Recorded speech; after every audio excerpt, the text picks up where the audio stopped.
So I'd like to warmly welcome everyone to this Q&A session with Balakhilya. My name is Ruben, and yeah, I hope that you have a good Sunday. You've probably seen me and Balakhilya before, so maybe not a huge introduction needed, but today we'll have a question and answer session. So we've received quite a few questions from you that I will just pass on to Balakhilya and we'll hear his reply on those. So yeah, welcome everyone, and a warm welcome, and thank you, Balakhilya, for tuning in again today. Namaste. Namaste, Ruben. Thank you very much for your invitation and your arranging all these meetings. And certainly, we appreciate everyone who is joining. And like Ruben said, I know some of you are joining on a regular basis, which is great, so we appreciate it and thank you very much. So, before, as you know, I begin my programs, I always offer my respects to my spiritual masters, Siddha Swarupananda Paramahamsa and Srila Bhaktivedanta Swami. All right, so I am speaking from the platform of Bhakti Yoga. And in Bhakti Yoga, we do a lot of meditation. But the meditation we do is mantra meditation, which is the easiest of all meditations, but at the same time, the most effective. Available for everybody, and anyone can benefit. Mantras are transcendental sounds. That means spiritual sounds. And they are from the spiritual realm, descending into this material realm and bringing with them great spiritual power. So when we come in contact with this transcendental sound vibration, automatically we receive great spiritual benefit. So the mantra for this meditation is the mantra Gauranga. That's what we always use for these introduction or beginning programs, our Gauranga breathing meditation. And we divide Gauranga into 4 syllables, Go, Ra, Ang, Ga. Now, the technique is very easy. First, we inhale through the nose slowly, gently, but very deeply. We want to take the air all the way down to the lower abdomen and then let the body fill from the bottom up. While we're inhaling silently in the mind, we will chant Go, Ra, Ang, Ga in a very soft and gentle way. We want to be relaxed and gentle and soft throughout the meditation. So gradually our body will fill with air, and then we begin to exhale. And out loud we chant, Gora Anga. And again, just let it gently flow out. And then we repeat, inhale Gauranga in the mind and exhale Gauranga out loud. Now, before we begin the meditation, we want to relax. We want to relax the face, the neck, the shoulders, the chest, and especially the mind. So, to help us relax, we take in a big breath and let it back out through the nose. With the outgoing breath, let your anxiety, tension, frustration go away with the breath. Once you've learned the mantra, I suggest you close your eyes. This helps us to relax more deeply and prevents any distraction. And when we finish the meditation, sit quietly for a few moments and feel the effect. Now, throughout the meditation, we want to listen closely to the sound and put the mind on the sound. meditate on the sound. See? So, very easy process. Meditating on the sound, relaxed, and just letting the mantras flow through you. All right. So, I want everybody to get comfortable. Just sit in a nice situation so you're not thinking about discomfort. Mm. And just follow my guidance. Everybody, take a big breath, let it out, and relax.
And now, very slowly, gently, and deeply inhale and chant Goranga in the mind.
Two more times.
Haribol.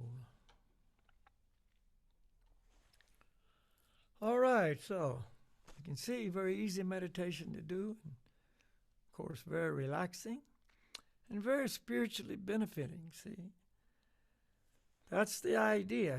You know, many things will relax you and make you feel better, but we need the spiritual purification, and these meditations actually award us with this. So add it to your life. When you get up in the morning, before you go to bed at night, anytime during the day, why not? Only benefit, no negatives. Okay, Ruben, so you say we've got some questions from our listeners. Yes, we do. And our last topic was on 10 guidelines for relationships. So a lot of the questions are related to that, I think, today. All right. Um, okay, so let me first say that I took the liberty of, for those of you who sent in questions, just changing around maybe a word or something so that I could make sense of the question and so that everyone else who are listening to the question can also understand. So yeah, the first question, Malakia, is how can I build trust and love with someone who has an no, sorry. How can I build trust and love with someone who has an abusive mother and now tend to isolate themselves? Yeah, that's all too common today. Let me just say one thing before I start to answer any of the questions. Is I want everyone to recall that our true identity is spirit soul, not this material body. Not the physical body, not the mental body, but ourself, the spirit soul. Hmm? So therefore my answers are going to come from this truth. You know, the psychologists, the psychiatrists, all kinds of different people can give you answers from the material perspective. See, I mean, the world is full of those kind of people that are willing to answer your questions. But what we need is real answers, answers that relate to us, the spirit soul, and how to solve them from this spiritual level.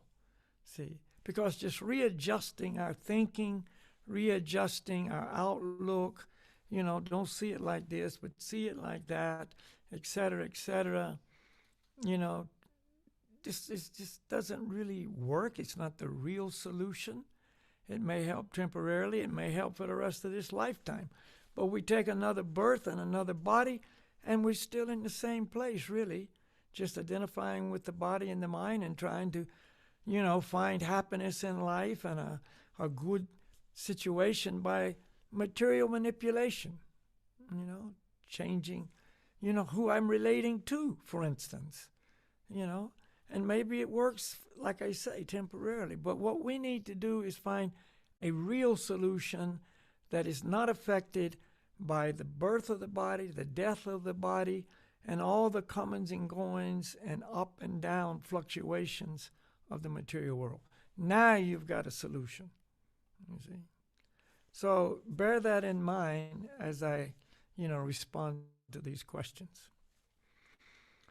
Okay, so so many people today have abusive parents, father, mother, sometimes both. And of course, it damages them psychologically, sometimes physically too, for the rest of their life, you know. You know, they can't relate to other people properly because they've been so psychically damaged by this abuse that they don't trust anybody. You know, I mean, your mother or your father, but in this case you say mother, the mother is the one we should be able to trust. I mean, this is our built-in caretaker. And they should love us and care for us and want the best for us and nourish us and, encourage us and guide us and teach us, et cetera, et cetera, et cetera. The role of a mother, motherly love, that's a universal truth. But if that's so perverted that instead of that we get abuse from this mother, then what a shock. By the Lord's arrangement, by nature's arrangement, the baby actually has trust in the mother, And when that mother doesn't show this, to us, she's not fulfilling that responsibility and role, then we're devastated. And if you say, well, I can't trust my mother, who can I trust? So therefore, we have so many relationships that just will never be as they should be because of this damage. I've talked to many people over the years, girls that were abused by their father, and they could never trust a man. They're married, maybe they're married with children, but they just never can trust the husband because he's a man. That reminds them of the father who they were abused by, couldn't trust, and therefore the relationship is always very difficult, a big struggle. It's really, really unfortunate. But that's what's going on now more and more because, nobody's happy, nobody's satisfied. The mother's, who knows? It might be an unwanted child. She didn't want to have this child, but, it happened. It wasn't like her desire. It just was kind of like the result of an activity. And therefore, she's kind of angry at this child. You're a burden in my life.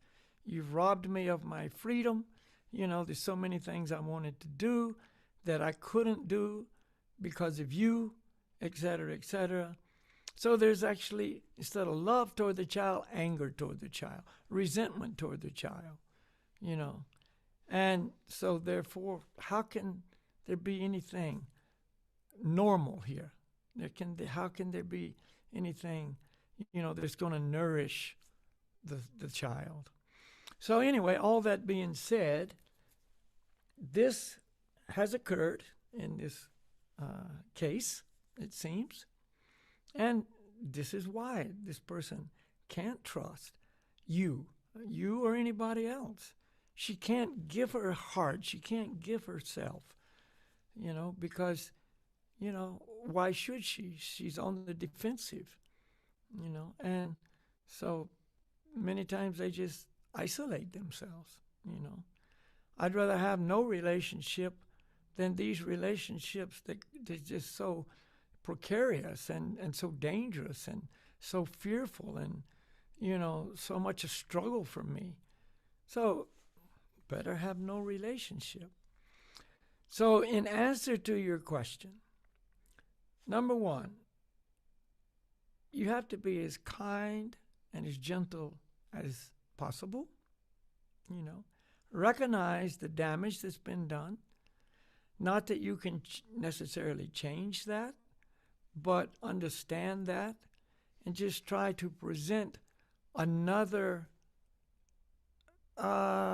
relationship that this person may begin to feel like, yeah, this person does care for me. Because obviously mom didn't care for her. Even though she might have, said she did or thought she did, obviously she didn't. Her mother didn't love her. Her mother didn't fulfill her responsibility. So gradually, you can try to just treat the person as nicely as possible. But again, this is kind of like a psychological, approach. But realize this person who is suffering is a spirit soul in the material world. And the real vacancy in her life or his life, whatever, is a relationship with the one that everyone can trust, and that's the Supreme Lord. If you keep trying to leave God out of the formula of life, you'll never have a successful life. Never. It's no possibility. That's why we need to more and more bring God into our life consciously, actively, and experience what it means to have someone who eternally cares for us, loves for us, has the ability to protect us, to guide us, is our ever well wisher, eternally so. See, because we're the children of the Supreme Lord. See, these temporary mothers and fathers, in this lifetime or previous lifetimes or future lifetimes, are just that, temporary material connections. But our eternal relationship with our eternal Father, the Supreme Lord, is the one relationship above all relationships that will solve all problems, you see. And so we have to start introducing that into our own life. How can I help somebody else, really, if I don't have this myself? So I have to start introducing this truth into my own life, start cultivating my relationship with the Supreme Lord, and gradually, hopefully, introduce it into this other person's life, with the understanding this is not just another person. This is not just a person that's temporarily in my life that I can't really trust. This is the one person that we can trust eternally, that truly loves. Introduce these truths, but you have to also experience it yourself to be convinced, you see. And come more from a spiritual help angle, rather than just trying to, adjust it from a material level, whether it's physically or mentally or whatever, And that's all you can do. The mantras, I can't say it enough, are the magic. It may not work like that, and all of a sudden I feel great. All my problems are solved. No, but on the spiritual level, it's nourishing me, the spirit soul. It's not going to cure necessarily all my damage inside, but it's going to go beyond that, because that's on the covering. That's the outer layers of damage. But I, the spirit soul, need this nourishment. This person needs this nourishment.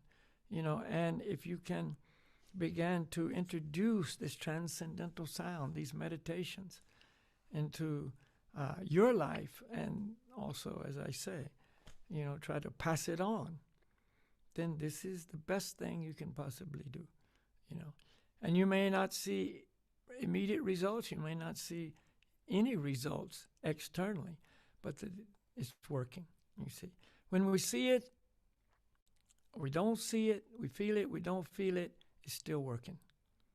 See, have faith in that because it's true, So that's my answer. As I said, I'm going to speak from this absolute level, Okay, Ruben, second question. Yeah, a follow up on that. How can I make someone open their eyes to see that they are in an abusive relationship?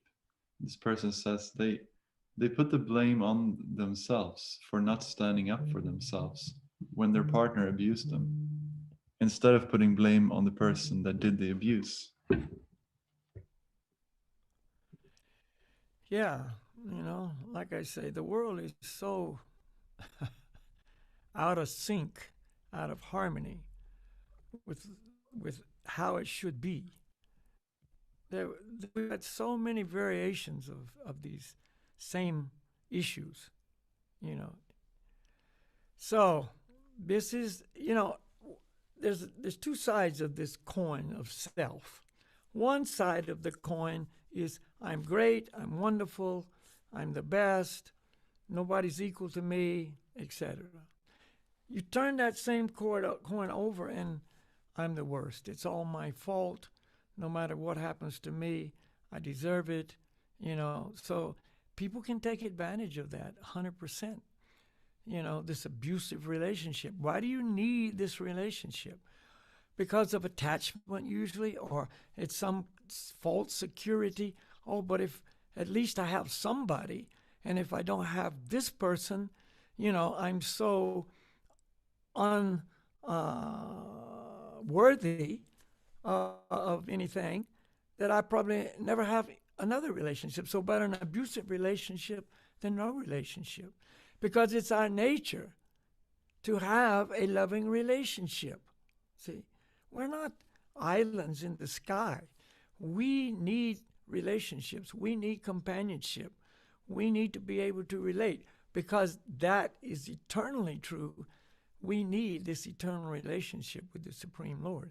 But in this world, in our forgotten state of who we are and what the relationship should be, and the Lord is not a part of our life at all, then that whole reality transfers to other people in this world.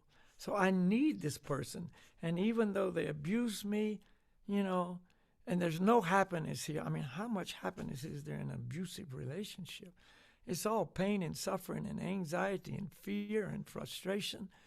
It just beats us down into dark places.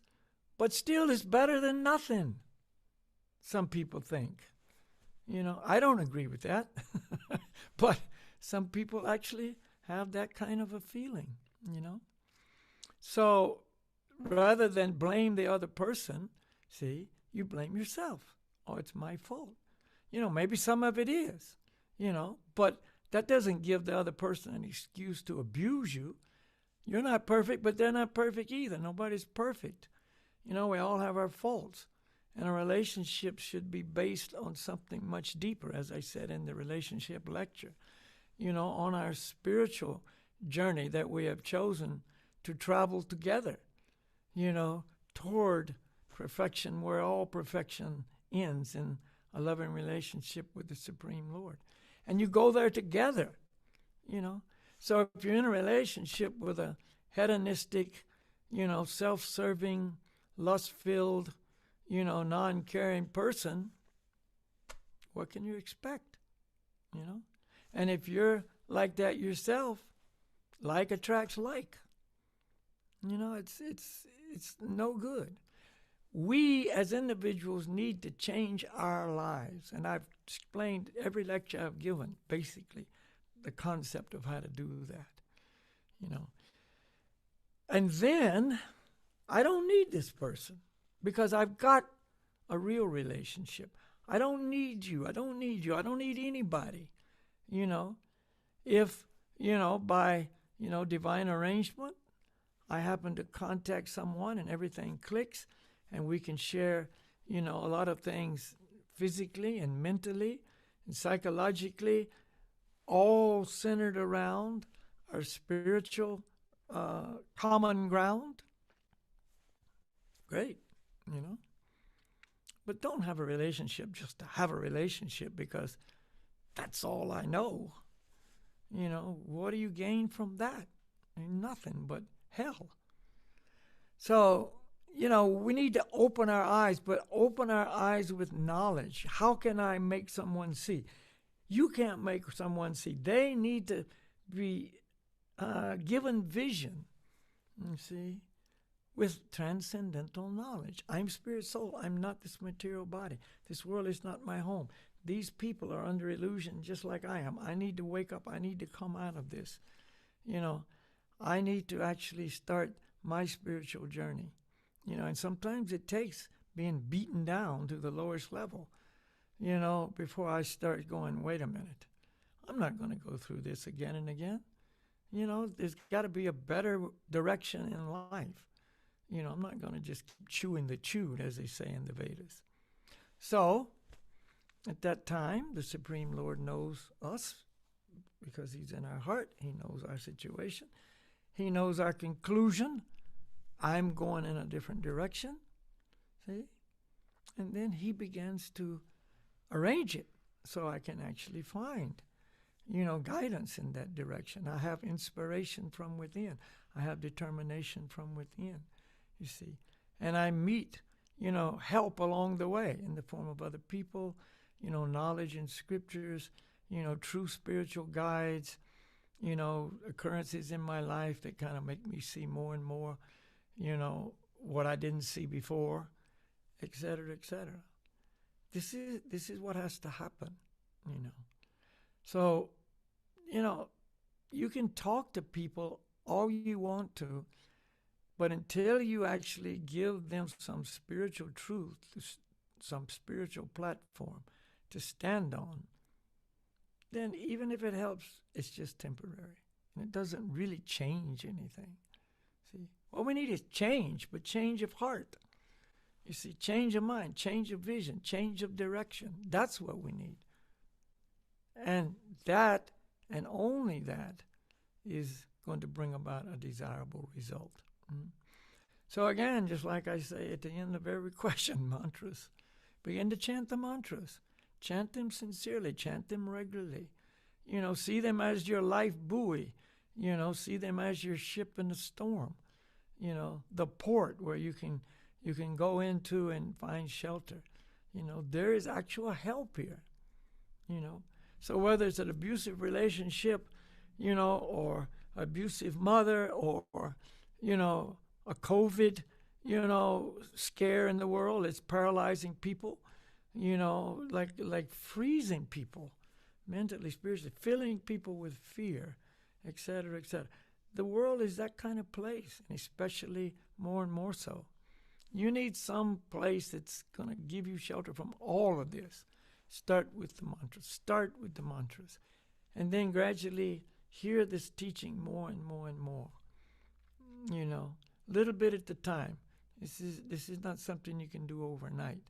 You see, that can't happen, but rare. You know, just be satisfied with the mantras will help me. I'm chanting the mantras. Don't expect anything. Do it as your offering to God. You see, I'm chanting to you because this has been recommended by the greatest of the great teachers and masters. You know, and you yourself, Lord, have recommended it. And on that basis, this is what I have chosen to do. Approach it from that angle. Not, what am I going to get? When's it going to make me feel better? You know, I don't feel anything yet. You know, I don't see anything happening. That's not it. You know, now I've become the person who demands. Now, God, see, do it. Come on. What are you waiting for? I become the master, you see. No good. No good at all. So don't take that direction. Just proceed as I've described. My spiritual masters told me. Their spiritual masters told them. This is coming down. I'm not creating these things. You know. So always remember that. Okay, Ruben, what's the next one? Yeah, maybe we'll go back to we have a question related to identity. Maybe we'll just go back to that and take that question as well. The person says or asks, many times I have heard that we are not the body, mind, or emotions, nor even feelings. What exactly are we, and how to get a glimpse of that? Yeah, good question. And these truths that you've heard are true.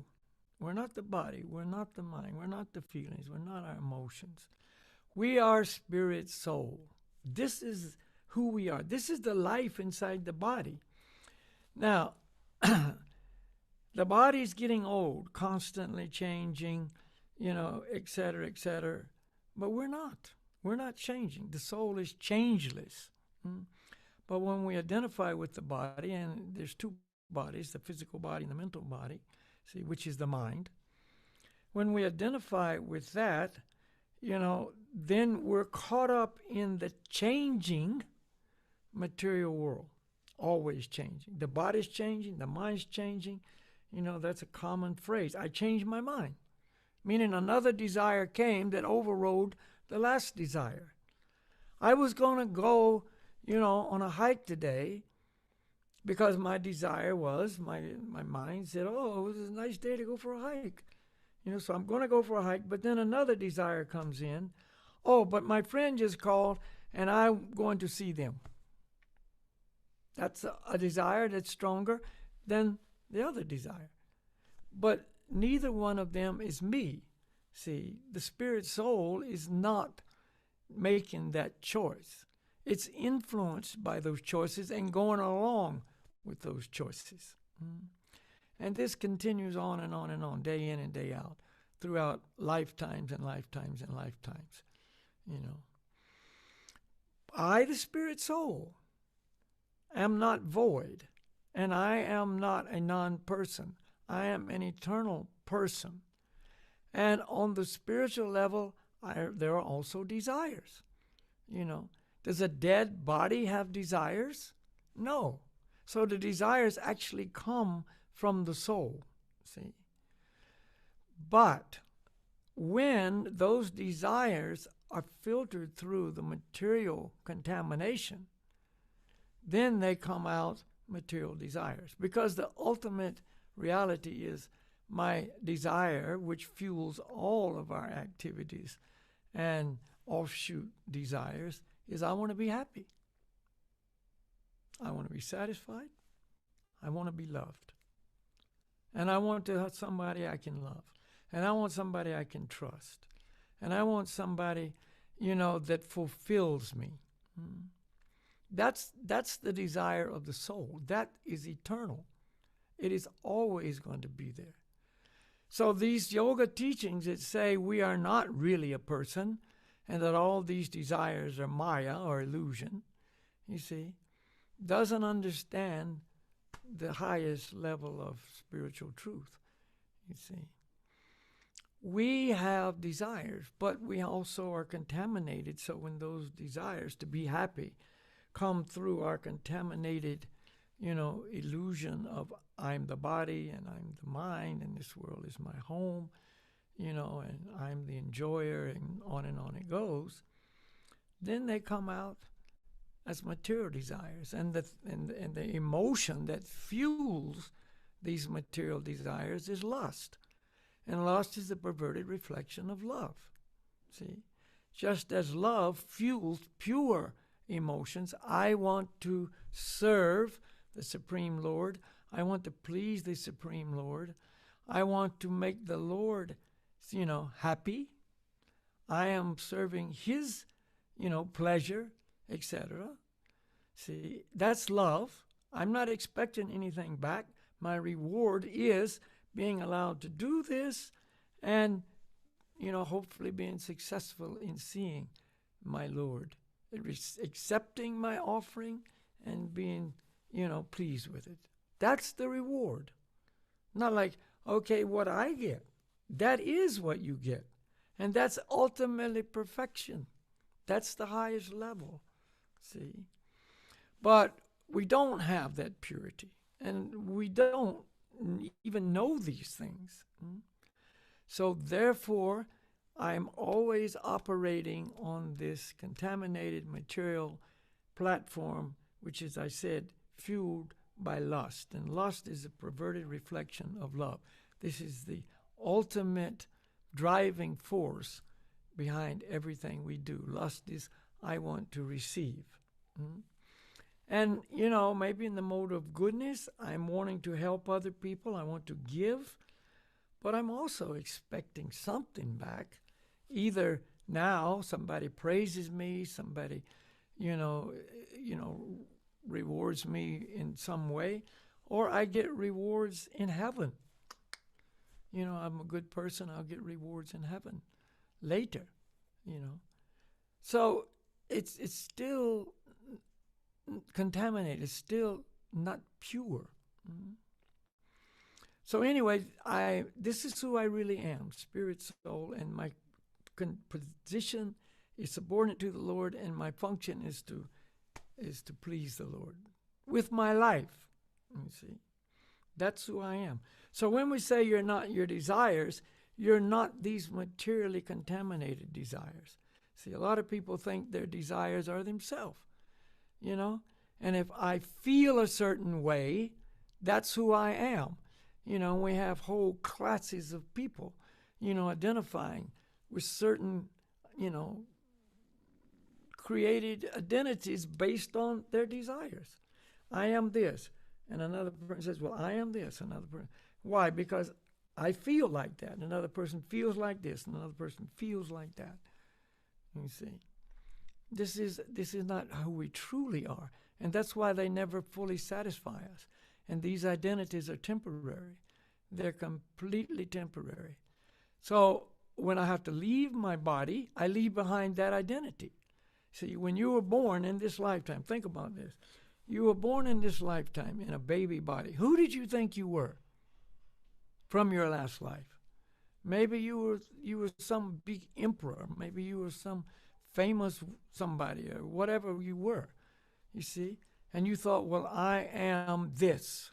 You know, but now you don't remember any of that. Now, who are you now?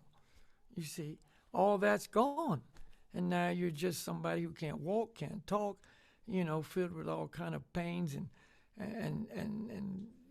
I need some help here, and you don't even know how to communicate your problems. Your stomach hurts and you cry, and mom doesn't know what to do because she can't, read the cry exactly, and so on and so on. It's temporary. It's not who you are, Even when you change species, last time, you're a dog, or maybe next lifetime you're a dog. So now you're a big star. You're a rock star, an athlete. You're the number one football player on the planet or whatever, You're somebody. This is who I am. You know who I am? And then you leave your body at the time of death and you take birth in a dog body, And do you remember that? Oh, you remember the thousands of fans in the stadiums applauding you when you scored the winning goal? You remember that? You don't remember anything. All you are is a little puppy, that's just, sucking on mom's breast with all your brothers and sisters and fighting to get one and, getting left out because you're the littlest puppy in the the litter and, struggling and, now you can bark maybe. You're a couple of months later, trying to be the king of the pack. See, it's so crazy, That's why we need to know the truth so we can live this lifetime as it should be lived in spiritual pursuits, trying to come to understand our real identity. In the beginning, philosophically, in theory, I know I'm spirit soul. I accept this truth. I'm not doubting it. I'm accepting it. And then doing what we're guided to do, instructed to do, to remove more and more illusion and contamination and come to actually begin to experience. I'm spirit soul. I'm not this body. I can look at my body, as an observer rather than as me, you see. And I can see the changes going through my mind. I can stand back and watch my thoughts just come and go and the crazy things my mind proposes. Just go, are you serious? I'm not going to do that. Now I'm using intelligence based on knowledge, you see. And on it goes. The evolution is taking place and taking place. So when death approaches, and I can see that for what it is. Okay, the body's time is finished. I got to move on to another apartment. I got to move on to, the next stage in my life.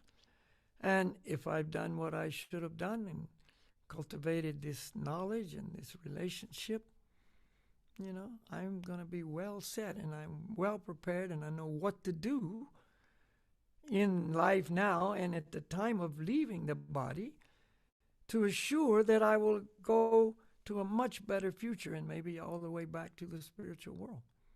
You see? And that gives me peace. It gives me happiness. It gives me satisfaction, calmness. I can look at things falling down around me, whether it's, the society around me and all the things, or whether it's my body falling down around me, my mind, throwing up, disturbing things. I can just observe it and go, yeah, I'm not touched by this stuff. You see, it can happen. That's reality. And that's where we should be working toward, because all these other things. What do you got? So you get all these. So we just had, a few discussions on relationship. Okay, so the person's, transcends this trauma from the abusive mother, or the person goes beyond, the abusive relationship, and no longer chooses to be the victim, moves away, goes. What? What's is that going to help you at the time of death? Is that going to make you happy? It's just negation of the present negative. You pull a nail out of your foot and you feel really good. It's like, oh, my foot hurts so much. And somebody said, well, pull out the nail. Oh, I didn't know. I didn't notice. And you pull out oh, man, life is great. That doesn't do anything but just, negate the negative. That's why drugs are such a panacea for many people, because it just numbs the pain. It just takes me away from the present misery, because it ultimately takes me into a greater misery. It's not a solution, but it's a temporary fix. And we live in such a temporary world with temporary, goals and everything else that better than nothing, you see. So that's why I keep saying, come back to what we really need to work on, my spiritual life, and that is the only thing that's going to be of real value.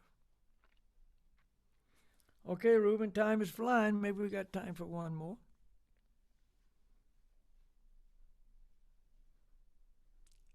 Okay, Your I have microphone is turned on. I have No. 3 more, but Okay. we'll see what we have time for. Otherwise, we're gonna ask you questions on next Q&A. So this person writes, I once was told that in the beginning of spiritual life, it feels like living 2 lives. But if you're smart, you can change this. Does this mean something to you? Can you please explain it a bit? Does it mean that you slowly change everything until you live a new life on a totally spiritual journey, dedicating it all to the Supreme Lord? What do you do with the past? You answered your own question. It's true. In the beginning of spiritual life, most of us live 2 lives.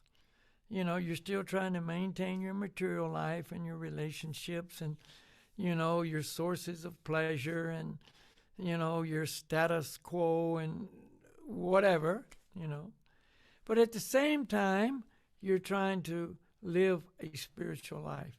So you're devoting some of your time to spiritual practices and gaining spiritual knowledge, and maybe even dedicate, days or certain evenings of the week. Okay, this is my spiritual evening. I'm going to go to meditation. I'm going to chant mantras. I'm going to study, these scriptures with the group. We're having Bhagavad Gita class tonight, whatever. Okay, so Wednesday night is my spiritual night. But the rest of the week, I'm back into my material life. Or maybe a certain few hours a day. I'll get up in the morning, and the first 2 hours of the day I'll devote to my spiritual life. And then the other 22 hours a day, I'll be living my material life, And maybe I even have 2 different categories of relationships. Here's my old material relationships, the guys and the girls and everything that we always have done things together, et cetera, et cetera.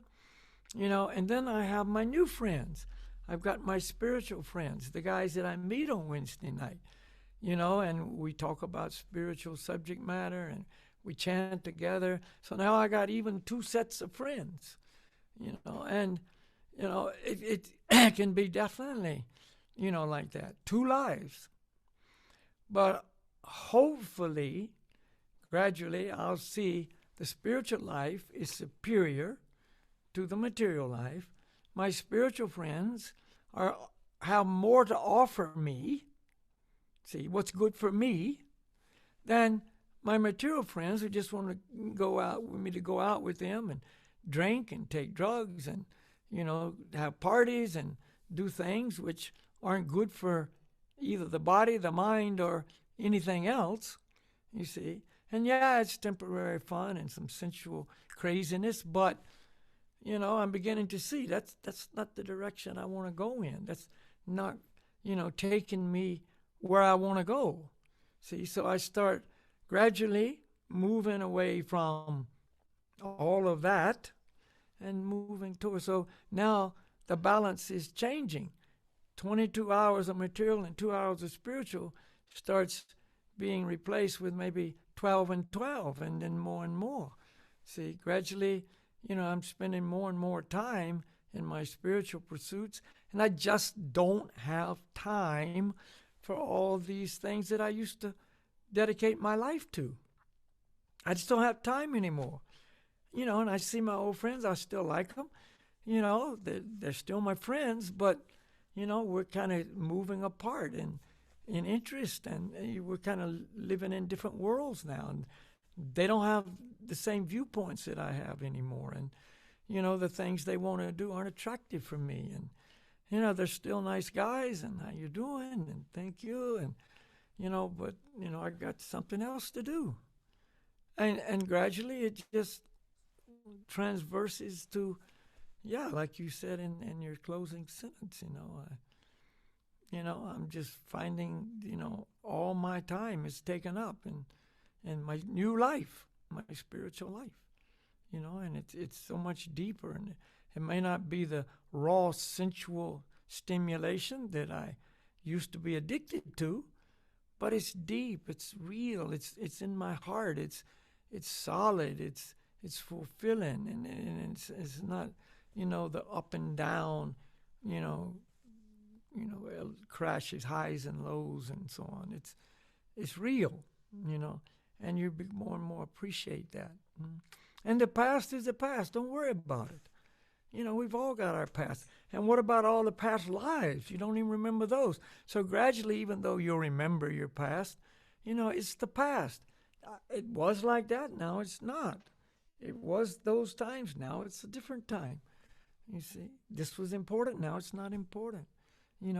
And bear in mind, and if you're on this journey, you have already experienced or will experience, the mind will oftentimes play back past scenarios, and you'll think, oh, well, do you remember how much fun that was?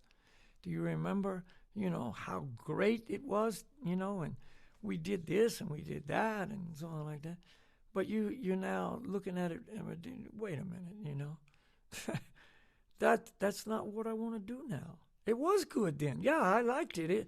I had fun doing it, but I don't want to do that now because it's in the way of what I'm trying to do. That's the past.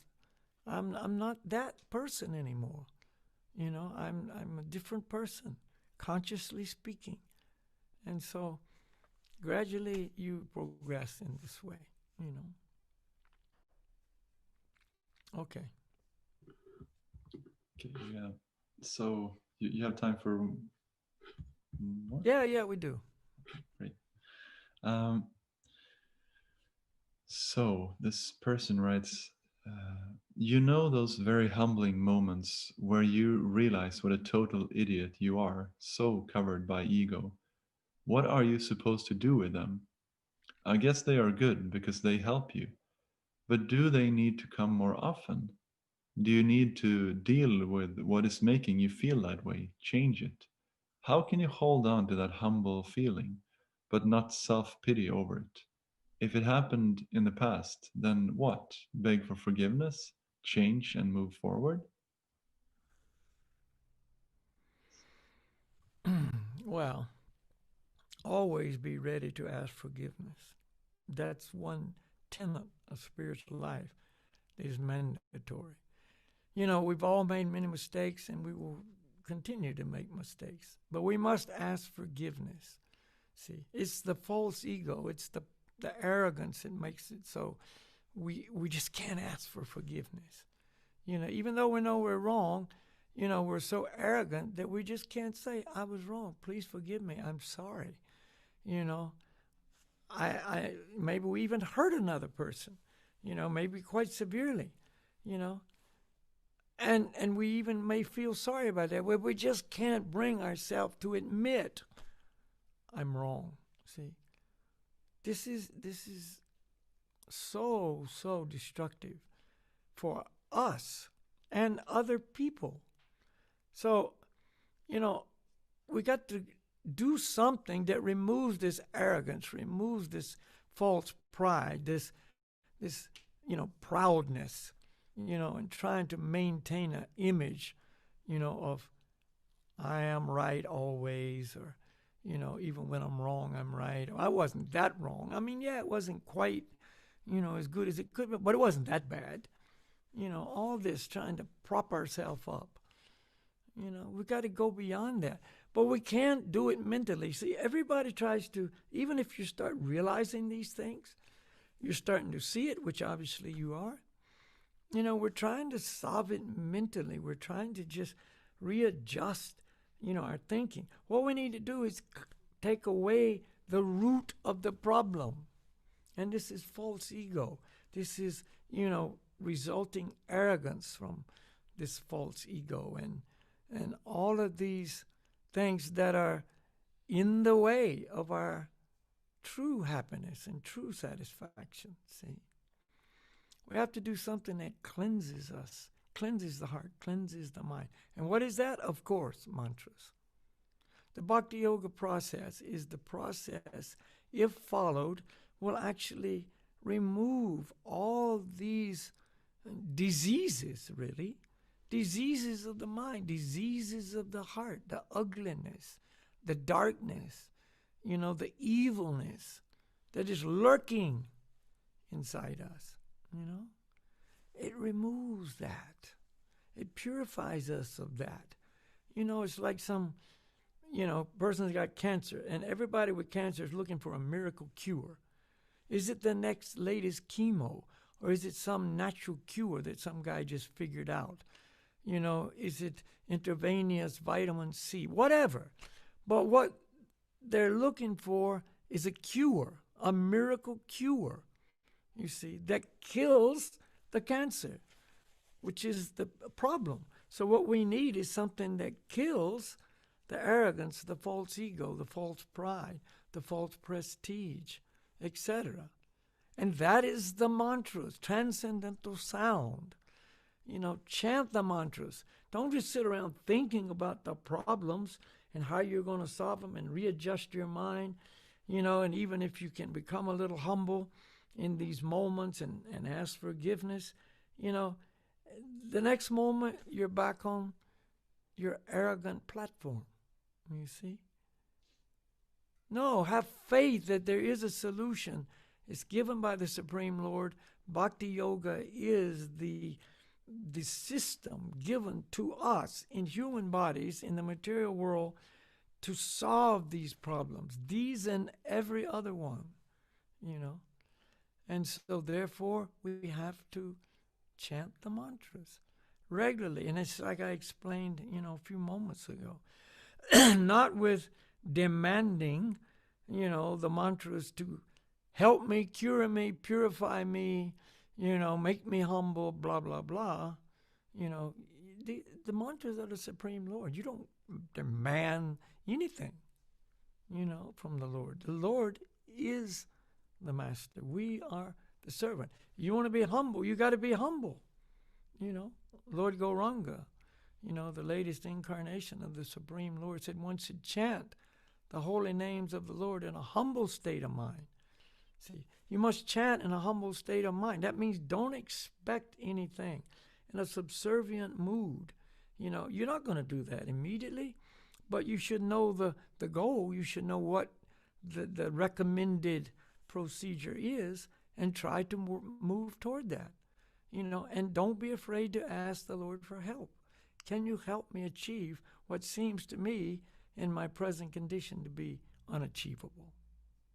Help me do what seems to me to be impossible. Because it is possible. See, with the Lord, everything is possible. Without the Lord, nothing is possible, really. So, there's the solution, And, like I said before, the past is the past. Don't worry about that. Forget about looking back and start looking forward. Everybody tends to always look over their shoulder. Oh, and you crash into forward, look ahead. The sun is coming up over there. Don't look back here. Move toward the light and away from the darkness. And the path in front of you will always be lit. See, but if you're always looking back, then you're looking back at darkness. See, and that does not lead you to the light. So, some people say, "Oh, but you got to learn from the past." We already learned. See? So many things. Let's learn something from the future. Let's learn from the Lord. Let's learn from Scripture. Let's learn from practicing the mantras. You see, follow the regulative principles of Bhakti Yoga.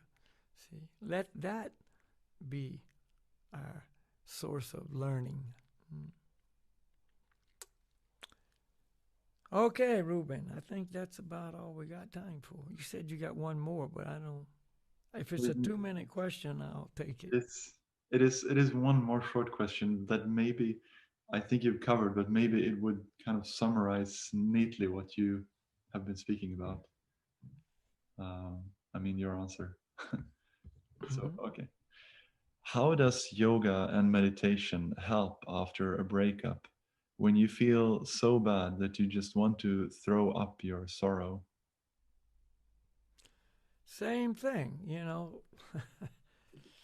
a breakup. That means you put your heart, your hopes, your, inspirations and so on in this relationship with another person, but somehow it didn't work. They decided, your affection for them, wasn't the same as their affection for you. They moved on. Whatever. I don't know how it happened, but it happens all the time from various reasons. Somebody else came along that was more attractive, more desirable. Their, lustful desires were redirected to another person, and tore you apart because you gave them your heart, because that's the nature of the soul, to give our heart to someone in love. But it's meant to give our heart to the Lord, to God in love. That's where the heart will be protected and nourished and fulfilled and never disappointed. There will never be a breakup unless I choose to break up. We've already done that. That's why we're in the material world. That's why we're in this, state of amnesia. Don't even know who we are. Don't know who God is. Don't want to know who God is. Don't want to know who I am, really. I'm the cool guy, or I'm this or that. See, we want to give our heart. It's natural. But give it to the right person, You give it to somebody else and they're going to just tear it apart. Sooner or later, even if you have a wonderful relationship for 60, 70 years, if, whatever, you see, your heart will be torn apart when you're separated by death. It's a temporary platform that always ends in pain, either immediately or somewhere down the road. Sorrow is so common in this world. So if we're, as I keep saying, if we're in that secure position of love for the Lord, and this is real, this is not just theoretical, but real, then we'll have our relationships in this world. Number one, they'll be based on a different platform than the normal, quote, normal relationships. I don't need this person. I like this person. We work together well. Even if it's a spiritual relationship, ultimately, I don't really need this person because I've got everything I need. But if it is a spiritual relationship, it's not temporary. And even though we may leave our bodies respectively, the bond is still there and we will continue on in our spiritual relationship. And when we get to the spiritual world, we'll be there also, and be able to recognize one another, you see. But it's not a dependent relationship. See, this is the thing. I'm not dependent on this person. It's just a harmonious relationship, all centered around the Supreme Lord and our mutual relationship with Him. So yoga and meditation bring us more and more to that reality. and I'm not going to have to worry about all these breakups and sorrow and all this stuff, you know. So if I'm in a relationship and the person decides to leave, that's their choice. They're free to choose whatever. They don't want to be with me anymore. It's okay, because I'm all right. I'm solid. I'm fine. You see, it's very, very different. You see, you're not needy. You know, you're not dependent on this. You know, this is not your life. You know, your life is in God's hands. That's your life, and no one can take that away. Nobody. Nobody. Okay, Ruben, let's end it. I have to be going, but I want to have another kirtan, sankirtan, congregational chanting with mantras, you know, because talking about the mantras is one thing, but chanting the mantras is the activity. So let's do that. Very brief. But I want people out there listening to more and more, you know, chant the mantras on your own. Tune in to the programs. You know, there's kirtan evenings. There's all kind of online programs. You know, Ruben can hook you up, you know, provide you with lots of opportunities. Garanga meditation you can do on your own at home, you know, when you wake up in the morning, before you go to bed at night. You know, if you want to get some results, and you got to put in the time.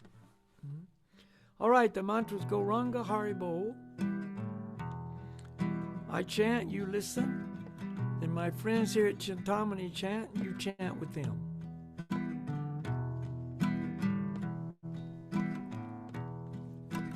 Oh, Ranga. Everybody.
Haribo, Haribo, Haribo.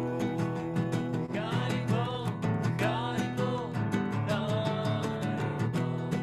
Goranga Haribo, Gauranga Haribo, Goranga Haribo, Gauranga Haribo, Goranga Haribo. Gauranga Haribo.